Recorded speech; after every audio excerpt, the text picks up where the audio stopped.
In this video, we are going to look at heteroscedasticity and autocorrelation. But first and foremost, we'll look at heteroscedasticity in this video. In the next video, we are going to look at autocorrelation. Now, what is heteroscedasticity? Now, heteroscedasticity is one of the assumptions of the classical linear regression model.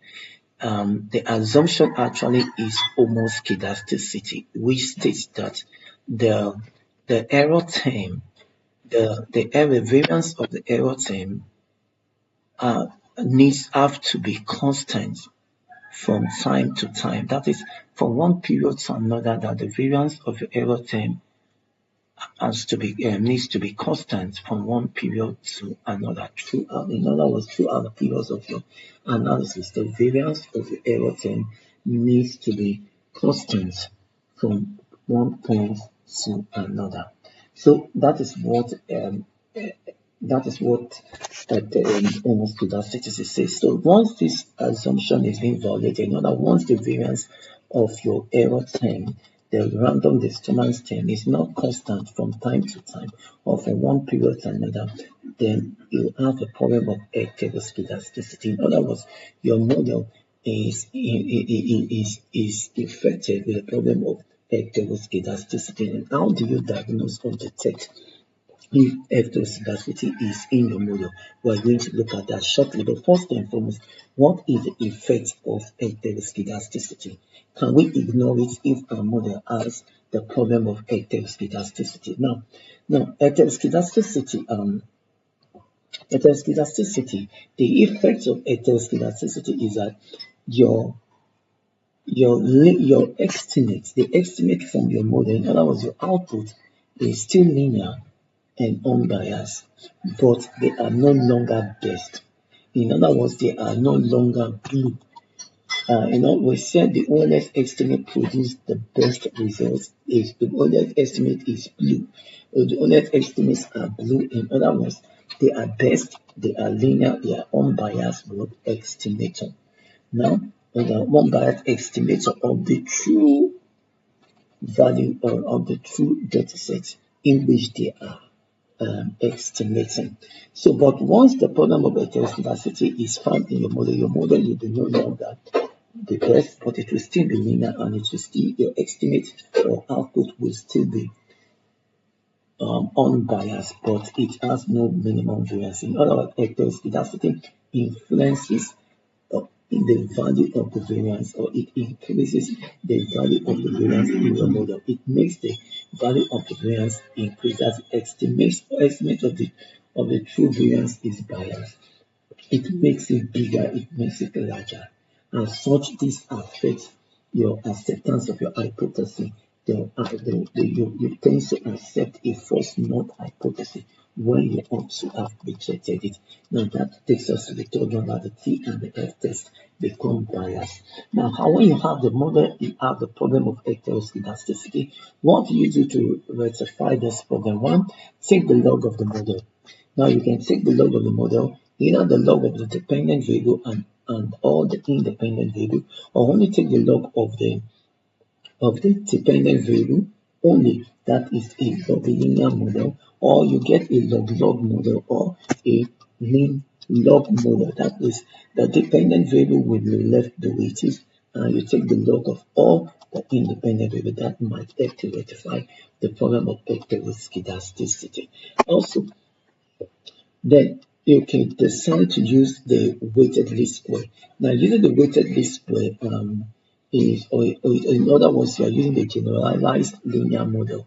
When you are dealing with the problem of heteroscedasticity, the generalized linear model is used interchangeably with the weighted least square, because when you are using the generalized least square, you use the weighted least square method to minimize the variance. Remember that heteroscedasticity tends to influence the value of the variance, tends to increase the value of the variance. So when you use the weighted least square, it helps to minimize the value of the variance, therefore minimize error in your data set. So, and also, you can also correct the problem of heteroscedasticity by changing the your model formulation. the function of your model. Just as I said earlier on, you can take the log linear and so on. You can work with the model specification, and that can help to rectify the problem of heteroscedasticity. Okay, now first and foremost, we are going to install this two package. In order for you to detect the existence of the problem of heteroscedasticity in your output or in your model, you will have to install those two packages. So let me use the install dot. Now use install dot packages. That will help us install those two packages. Now you install those packages in your two packages. Then use the library to activate it. Now I've already installed both packages already. Then you use the install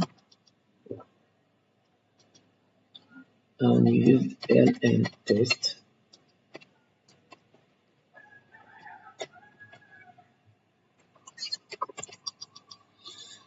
Okay, now then we use the library to activate that. Use the library to activate this. Now I've gotten these two packages installed. As you can see, the performance I've gotten it installed and activated, and also the other LM test. I've gotten that also installed and activated. Now both tests, you don't need to install it twice. I mistakenly installed that twice. So I've done that now. The next thing we need to do, you have to run these two lines of code. You have to run these two lines of code to install these two packages. Install these two packages.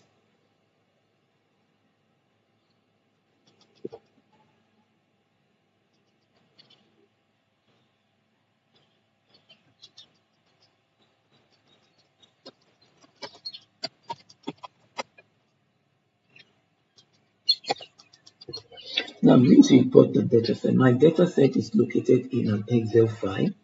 So in an Excel spreadsheet, and this is the file name of my dataset, car_sales 4.xlx. So I'm going to use the read function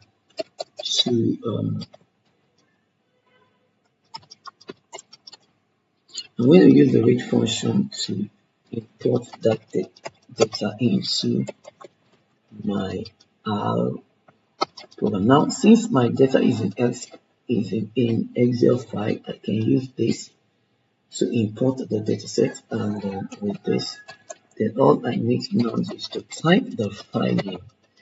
Ensure that you type the file name for this case sensitive dot the extension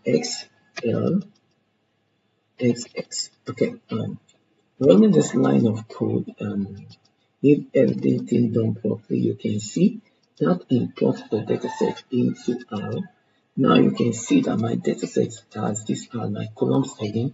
This dataset deals with the sales of vehicle, and now I'm interested to see if the sales of vehicle is influenced by the type of vehicle, if it's also influenced by the engine size of the vehicle, if it's also influenced by the fuel efficiency of the vehicle. So these are my variable of interest. So I want to see if the sales of the vehicle is influenced by the type of the vehicle, the engine size of the vehicle, and the fuel efficiency of the vehicle. If these three characteristics of a vehicle influences the sales of the vehicle. Now I have other columns here like the horsepower of the vehicle, the weight base of the vehicle, the width, the length of the vehicle. But I'm not interested in all those variables. I'm just interested in just only these 4 variables. Alternatively, you can also import your Excel file using this function. Okay, read Excel function. So either of these we actually import either of this we actually import the dataset into Excel. Now since I want to select, I don't want to use all the columns, so it's better let me select just specific column I want to work with. So that will, I'm going to introduce a pipe function, then I'm going to use the select function I'm going to copy this line of code. I'm going to copy this and paste it and pass it through there and hit the run button. That's the next, just only 1, 2, 3, 4, the 4 columns I'm interested in. Now, what I'm going to do, I'm now going to run this regression. So let me call this our model rm equals to. Now, lm. Now we're using the lm test. We want to run this, so we can say formula. Formula is equal to the dependent variable comes first. We want to regress the dependent variable on this variable. But first and foremost, let me use my data.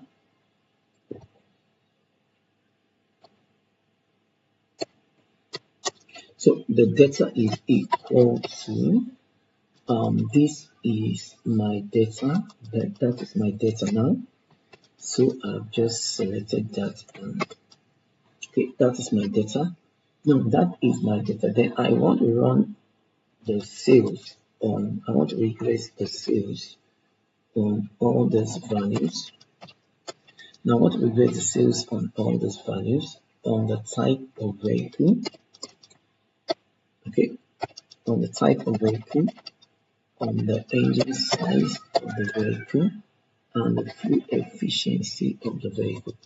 Now we're going to run this line of code. If everything is done properly, you can see that. Then we have rm. Then we have the summary. Okay.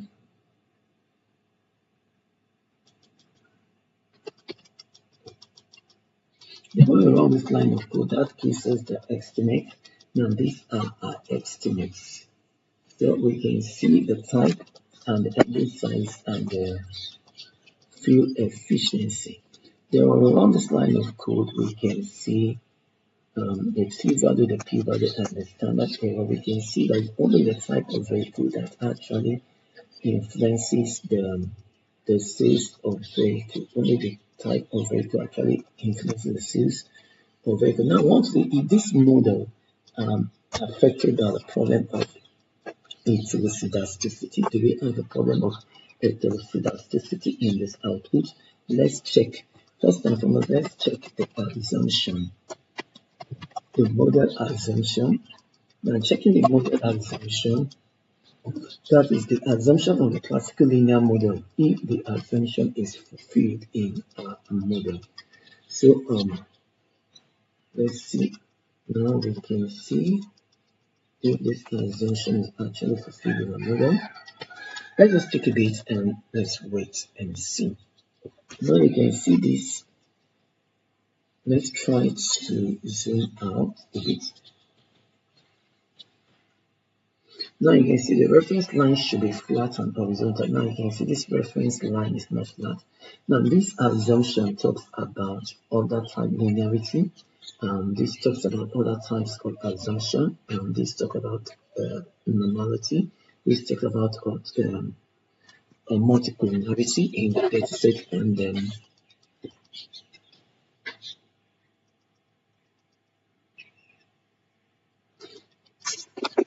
we are interested in the homoscedasticity. Now this deals with the homoscedasticity, and the reference line should be flat and horizontal. The reference line is expected to be flat and horizontal, but is not. So let's try to check for heteroscedasticity. Let's use the check.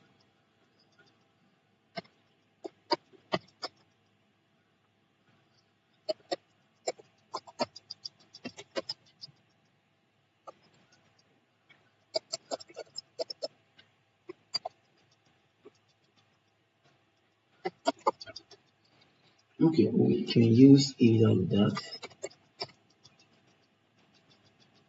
Now running this line of code. Now it's telling us one in heteroscedasticity is detected in the model. Okay, you can see that is detected in the model.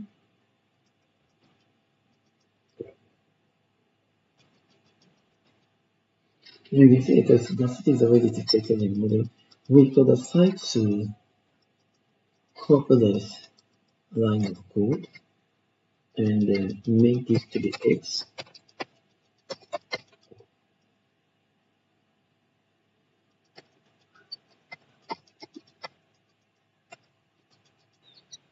So running this line of code, okay, and let's try to plot the X. Now plotting this X, now we can see the line very well. We can see that the line is not flat. The reference line ought to be flat and horizontal. Now you can see the reference line is not flat. That tells us that there's a problem of heteroscedasticity in our model. Our model has a problem of heteroscedasticity, and also looking at, we can also decide to do the plot this way. We can also decide to plot this way. Not end up giving us the same output. Now, so either way we can visualize that. So this is a graphical visualization of heteroscedasticity in our model. We can say that there's a problem of heteroscedasticity in our model. Our model is affected by the problem of heteroscedasticity. Now, we can also use other method. We can also use other method to detect this problem of this is a visual method of detecting for the problem of heteroscedasticity in a problem in our model. So we can also use other method besides the graphical method. For instance, we can use the LM. Now when we use the LM test, we have the that the graphic. Now we have the European heteroscedasticity test. Okay, we can also use that.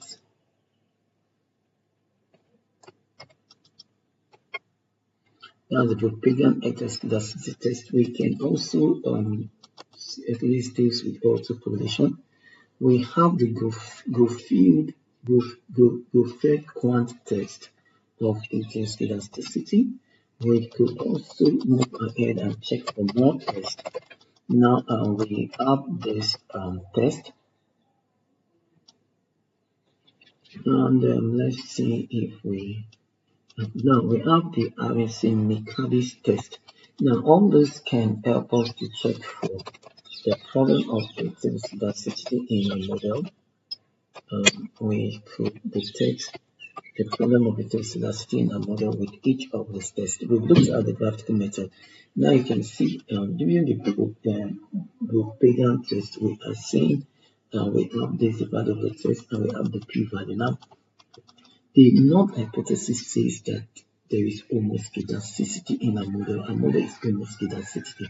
That's the null hypothesis. Now you can see with this particular test, we reject the null hypothesis and accept the alternative that there is heteroscedasticity in our data set. That supports what the graph is telling us. Now we've looked at this other one also. We can see that also there's a problem of heteroscedasticity in this particular model. The problem of heteroscedasticity in this model, because you can see the p-value is 1. The p-value is telling us it's already 100%.